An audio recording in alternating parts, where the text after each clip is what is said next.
What up, guys? This is St. Murdoch.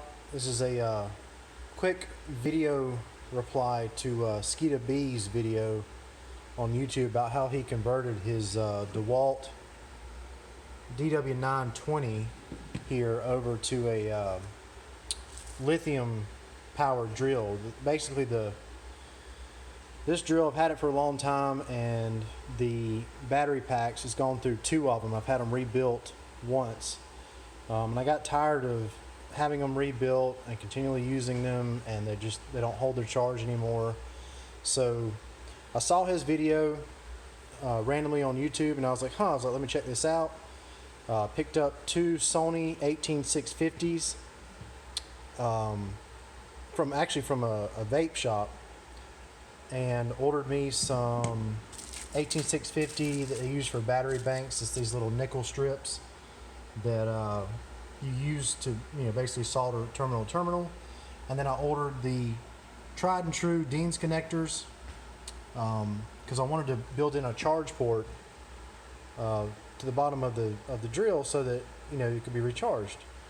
I wanted to add this video as a reply to his to show some people, because I had some questions.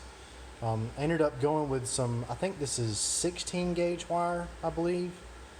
It probably needs 14 or 12 gauge wire going from the leads of the battery to the switch, I guess controller switch, or the whatever you call it. The distance between the 18650s and the switch was so close, and you can actually see it real good in his video, but I mean, you're literally talking about a piece that small, and I even bent it into a U to be able to make the connection between the 18650s terminals, or the terminal of the battery, to the actual switch contact leads. I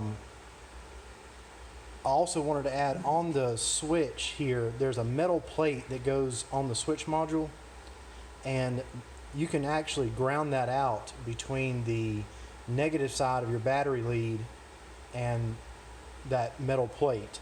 That metal plate is charged. I did get one arc while I was reassembling all this back together. I wanted to make sure that people knew that. So what I ended up doing was taking a piece of electrical tape and folding it in on itself to kind of make like a divider, and I slid that down to separate basically the battery terminal slip right inside the U of the battery. Basically, it looks like this.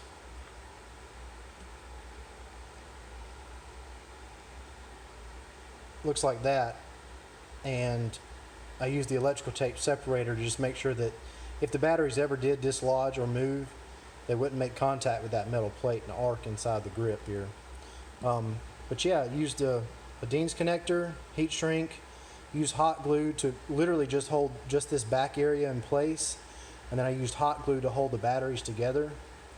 Because I tried electrical tape, but electrical tape added so much thickness to it that the batteries would not fit into the dimensions of the battery well here.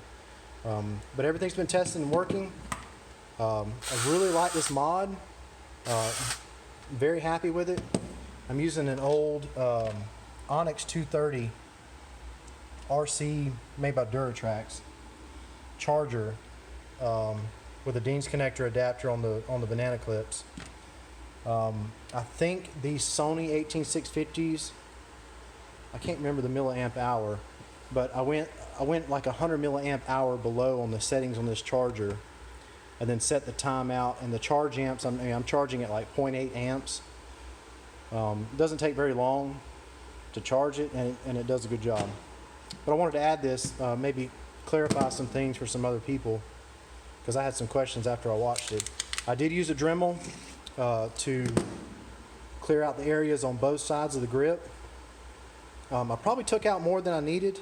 Based off of his video, when I went back and looked at it, he didn't take out as much as I did, and I did take out quite a bit.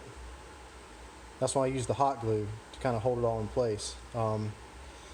Sits flush with the tabs here, but since this drill is the way it is, you're not really going to set it like that.